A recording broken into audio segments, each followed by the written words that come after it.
Ακούμε και λέμε. Το παίρνω από πάνω προς τα κάτω. Έκτος όροφος η κυρία Λιθινού, μόνη της. Οροφοδιαμέρισμα κουφέτο ιδρία. 1-0. Πέμπτος, οι Αλβανοί στο Διάρη. 2 γονείς, 2 παιδιά, 1-4. Και στο Τριάρι οι Λουκάδες. 2 συνταξιούχοι, δεν τους παίρνεις μυρωδιά. 3-4. Στο τέταρτο οι Κούρτιδες με τα παιδιά τους. 4 καλοί άνθρωποι. Και οι άλλοι Αλβανοί. Γριά, ζευγάρι, μωρό, 4 κι αυτοί. Μας κάνει 7-8 το σκορ. Στον τρίτο εμείς και ο Αλεξάνδρο Πλακάς, Ουκρανός Εργένης. 11-9. Και από εκεί και κάτω χάνει την μπάλα. Στο δεύτερο τουλάχιστον 7-8 Μπαγκλετεσιανοί, 1 και τίποτα. Κοντοπίθαροι στο Τριάρι που δεν ξέρω τι μαγειρεύουνε, αλλά από τότε που ήρθανε ζέχνη κρεμμυδίλα όλη η πολυκατοικία. Και 2 γριές ανατολικές στο Διάρι. Εξιτάρες, ξαρχές, ξεπλημμένες, γλυκομίλητες δεν λέω, πρέπει να ήταν καλές τα νιάτα τους. Μας κάνει 11-19. Και στον πρώτο έχουμε το παράρτημα του Σάντο Ντομίνγκο. Ρακέλ, επάγγελμα ιερόδουλη. Καμιά 35 χρονών, η κόρη της, αγνώστου πατρός, 14. 1,70 με κάτι βυζόμπαλα, η κόρη της κόρης της, επίσης αγνώστου πατρός, νιάνιαρο στο καροτσάκι και η γιαγιά, η τσάτσά. Τους πελάτες δεν τους βάζω, όσο να είναι θα έρχονται και Έλληνες. Πενοβγαίνει κόσμος, δίπλα η γριά η καλατζή, κουφί και καβί. Για να δει τηλεόραση πάει και κολλάει τη μούρη της πάνω στο γυαλί. Αυτή όταν ήμουνα μικρός με μάζευε και μου πλένε τα χέρια στην πανιέρα της. Τώρα ξεκούτιανε τελείως. Τελικό σκορ 12-24 λέμε. Double score. Βάλε και την παραδουλεύτρα της Καλατζή που είναι Βουλγάρα ή κάτι τέτοιο. 12-25. Απελπισία σου λέω.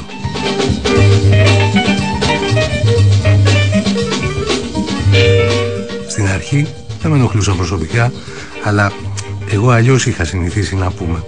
Ξέρεις πόσο ωραία ήταν. Και τώρα ανεβαίνεις να κάνεις μια βόλτα μέχρι το μουσείο και στο περιστήλιο βαράνε πρέζα. Όχι έξω, στην Αβέροφ, μέσα, στις κολόνες. Το Εθνικό Μουσείο της Πρέζας. Η γειτονιά μου είναι ρε φίλε.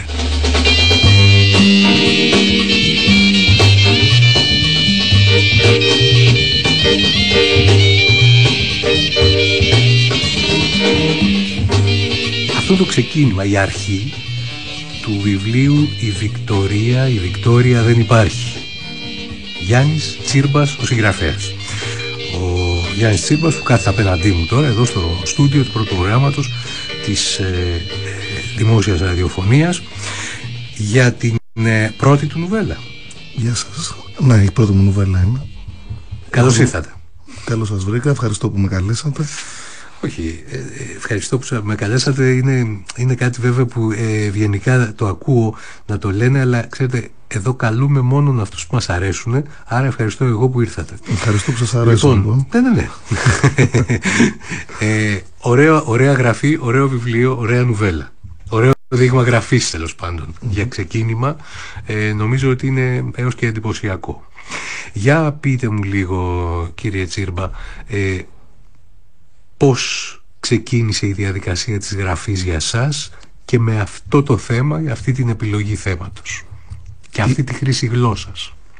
Η διαδικασία της γραφής γενικά ξεκίνησε εδώ και αρκετά χρόνια. Πάντα μου άρεσε να γράφω μικρές ιστορίες, διηγήματα. Έχω δημοσιεύσει κάποια κατά καιρούς. Το συγκεκριμένο θέμα, επειδή είμαι γέννημα θρέμα της Πλατείας Βικτωρίας,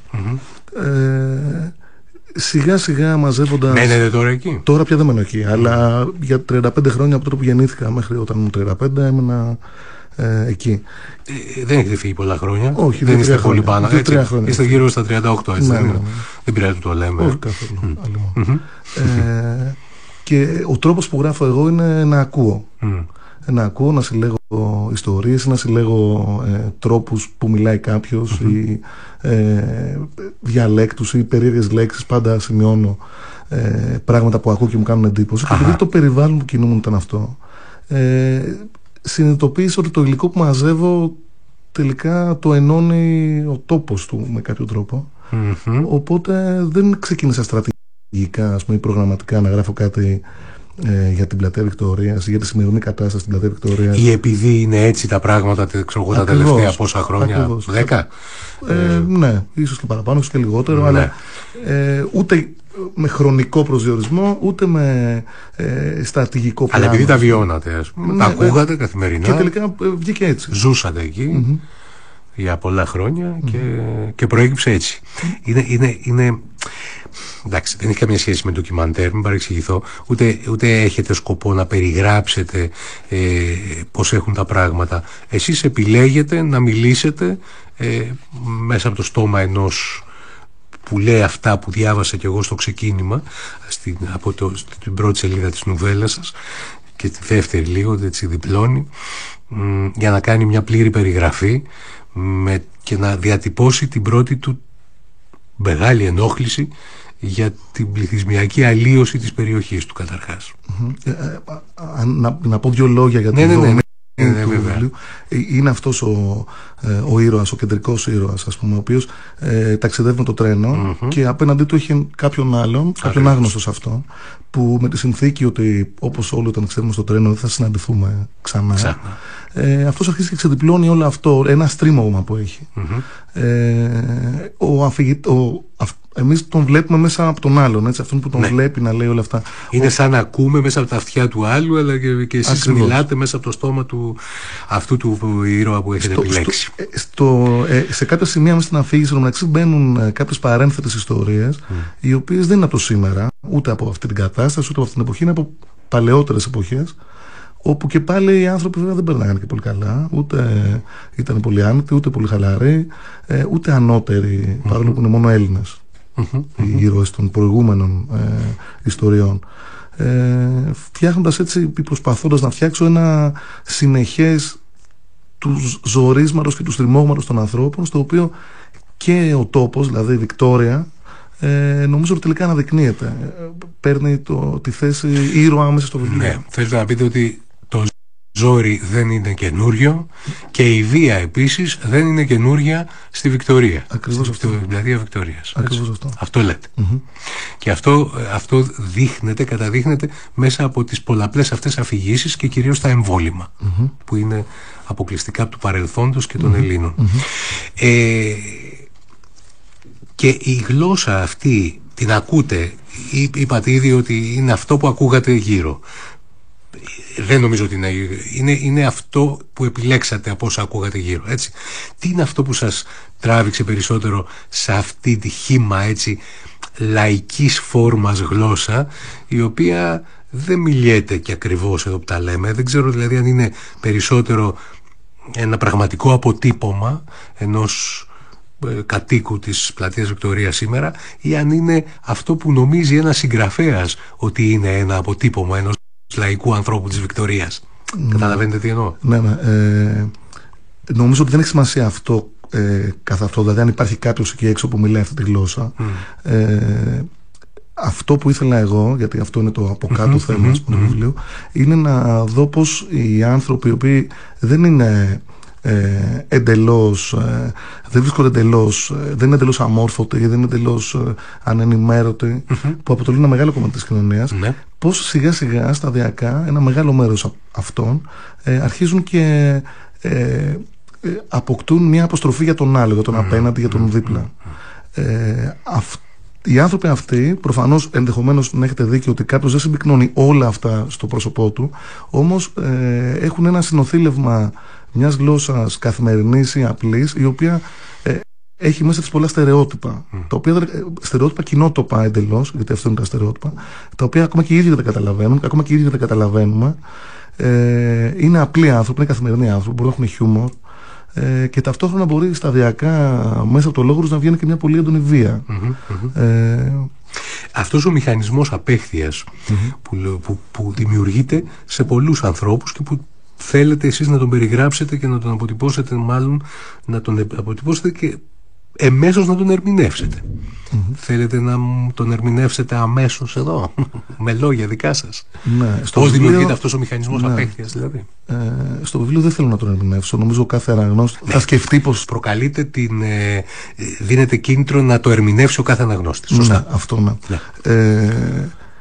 Πώς δημιουργείται ο μηχανισμός. Νομίζω ότι είναι μια αργόσυρτη διαδικασία. Βλέπουμε τώρα την εκδήλωσή της. Ο μηχανισμός απέχθειας ενός ανθρώπου προς άλλους ανθρώπους. Πώς δημιουργείται?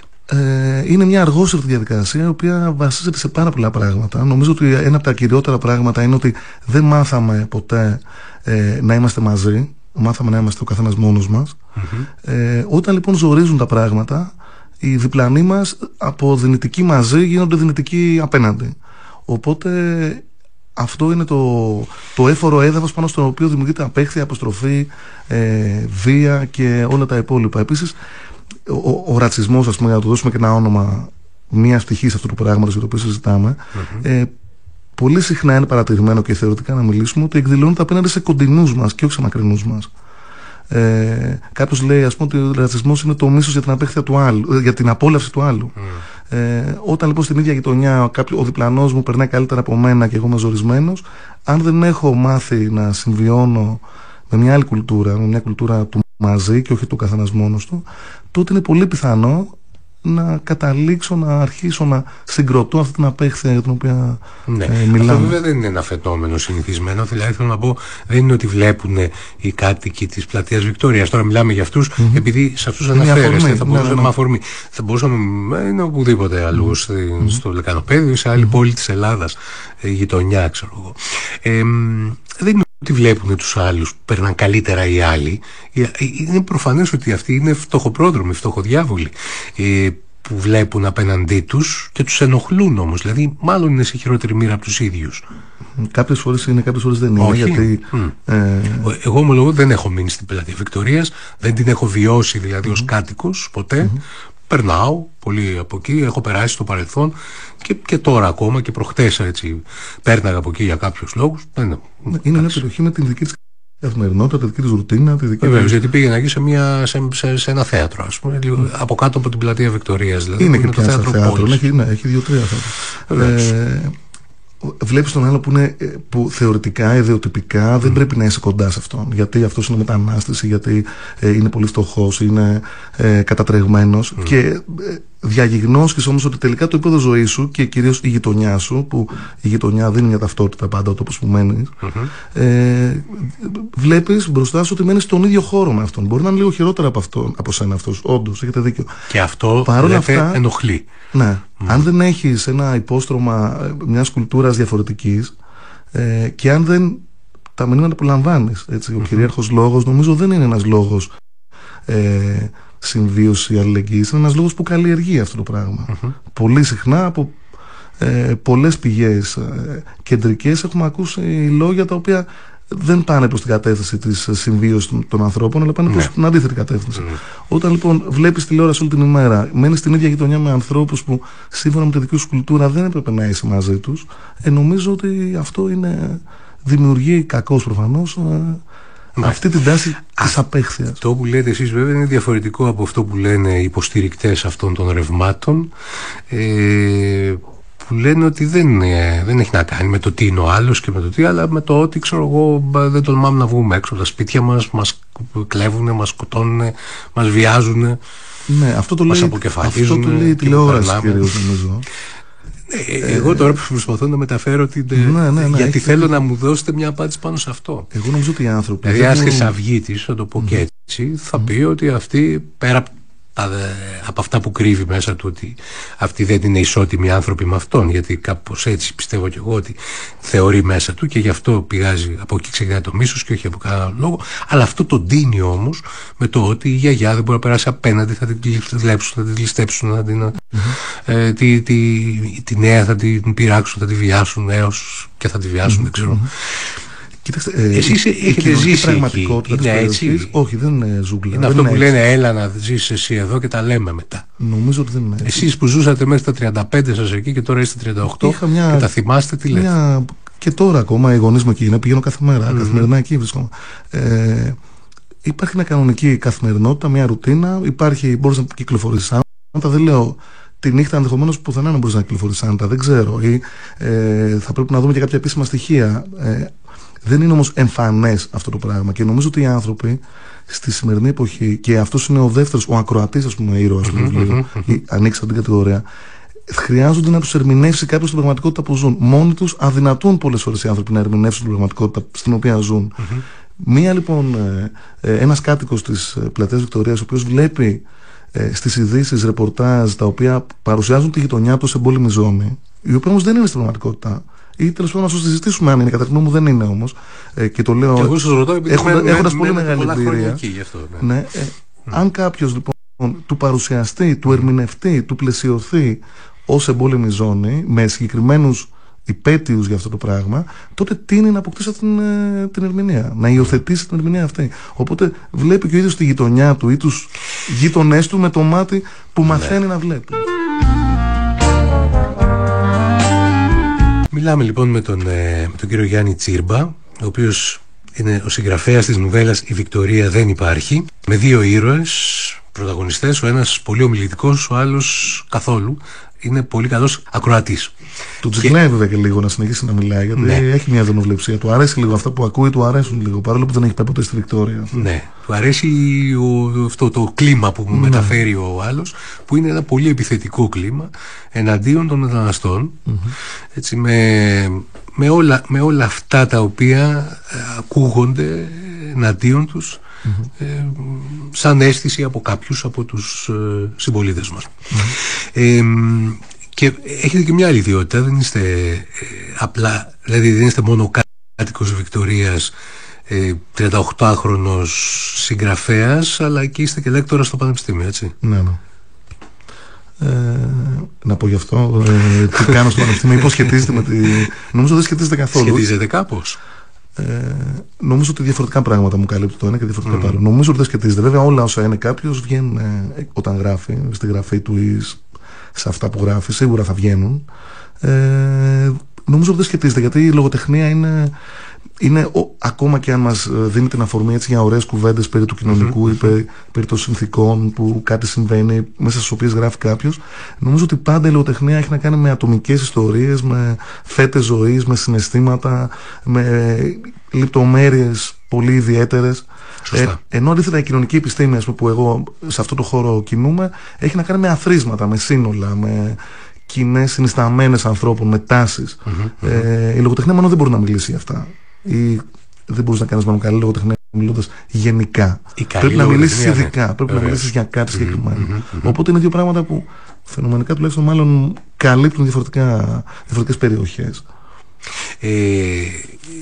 Εσείς, δηλαδή ο Γιάννης Τσίρμπας ως πρόσωπο παύλα ύπαρξη, ποιες ανάγκες ικανοποιεί με τη γραφή του και ποιες ανάγκες ικανοποιεί με την επιστημονική του έρευνα? Ή να το... ποιες ανάγκες, δεν είναι ακριβώς, δεν είναι σωστή η διατύπωση αυτή.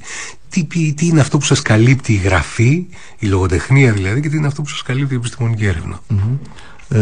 Μπορώ να μπορέσω πολύ εύκολα ότι μου καλύπτει η επιστημονική έρευνα, δηλαδή την ανάγκη να απαντώ σε ερωτήματα που έχω ως πολίτης και εν συνεχεία επιστήμονας. Η γραφή μου καλύπτει, δεν μπορώ χωρίς να γράφω, μου καλύπτει αυτό δηλαδή, είμαι αναγκασμένος εντός εισαγωγικών να γράφω. Αλλά αν βάλω με λόγια αυτό που μου καλύπτει, μάλλον δεν μπορώ να του δώσω ένα όνομα. Είναι κάτι που πρέπει να το κάνω, να το πω έτσι. Και από αυτό, κάνοντάς το, αντλώ ικανοποίηση. Είναι κάτι που με καίει δηλαδή και θέλω να το κάνω. Βλέπετε, ο στόχος σας είναι να συνεχίσετε, ή μάλλον έχετε το στόχο να συνεχίσετε να γράφετε με αυτόν τον τρόπο, δηλαδή έχοντας τα αυτιά σας και τα μάτια σας ανοιχτά. Είμαστε και στο 14, οπότε τα έχετε 14 φαντάζομαι και εσείς, όπως προσπαθούμε να τα έχουμε όλοι μας πια, ώστε με τις προσλαμβάνουσες αυτές να τις μετατρέπετε μετά μέσα από το φίλτρο της λογοτεχνίας κλπ. Στις προσωπικές σας τελικά ιστορίες. Σας ενδιαφέρει αυτό το είδος δηλαδή περισσότερο, ή μπορεί να δούμε αύριο ή ετοιμάζετε τώρα ήδη ένα κείμενο του Γιάννη Τσίρμπα που δεν έχει να κάνει με αυτό και σε πάει κάπου αλλού τελείως? Όχι, δεν είναι μόνο τα κείμενα που έχω γράψει, τα κείμενα που ετοιμάζω ή που είναι ημιτελή, δεν έχουν μόνο μια τέτοια κοινωνική διάσταση, ας πούμε. Υπάρχει ενδεχομένως αυτά. Αν υπάρχει κάτι που τα συνδέει όλα αυτά, είναι ότι οι άνθρωποι είτε έχουν πολύ ατομικές προσωπικές, ακόμα και μια ερωτική ιστορία, είναι πάντα ζορισμένοι, στριμωγμένοι, έχουν χάσει την ελευθερία τους, είναι εγκλωβισμένοι. Δηλαδή η έννοια του εγκλωβισμού γενικώς πάντα, και ο ήρωας είναι εγκλωβισμένος, αισθάνεται τη γειτονιά του σε ένα κλουβί, ας πούμε, μέσα στο οποίο αναγκαστικά ζει σε αυτό το κλουβί και δεν μπορεί να φύγει από το κλουβί αυτό. Οι άνθρωποι που είναι σε κλουβιά, εντός εισαγωγικών, ψυχολογικά, οικογενειακά, ερωτικά, οποιοδήποτε τύπου κλουβιά θα είναι αυτά, με εγωιτεύουν οι ιστορίες τους. Άρα αυτό που ενώνει, νομίζω, αυτά που γράφω ή που έχω στο μυαλό μου να γράψω, δεν είναι μόνο τα μάτια προς το κοινωνικό, είναι το στρίμωγμα. Το στρίμωγμα, ο εγκλισμός. Ο εγκλισμός. Σε ποιο βαθμό είμαστε έγκλειστοι ως κοινωνία, ελληνική κοινωνία του 2014? Στο βαθμό που έχουμε επιλέξει, νομίζω να είμαστε. Δεν μου αρέσει να μιλάω πολύ συνολικά. Δηλαδή υπάρχουν και κοινότητες ανθρώπων και κατηγορίες ανθρώπων και μεμονωμένα άτομα τα οποία δεν είναι έγκλειστα, εντός εισαγωγικών, με το έννοια που μου λέτε, και υπάρχουν και τάσεις οι οποίες αντιμάχονται, ας πούμε, αυτόν τον εγκλισμό. Τον εγκλισμό τον κοινωνικό εγώ τον αντιλαμβάνω όμως έναν εγκλωβισμό μέσα σε στερεότυπα και σε επαναλήψεις, ας πούμε, πρακτικών του παρελθόντος, οι οποίες είναι εμφανώς παθολογικές και δεν μπορούμε να ξεφύγουμε από αυτές. Υπάρχουν όμως άνθρωποι, καταστάσεις, ομάδες ανθρώπων κλπ, οι οποίοι μάχονται για να μην είναι έγκλειστοι και πολλές φορές δίνουν και το δρόμο, έτσι. Και εγώ προτιμώ να κάνω αρκετά focus σε αυτές τις κατηγορίες ανθρώπων που διαφεύγουν τον εγκλισμό.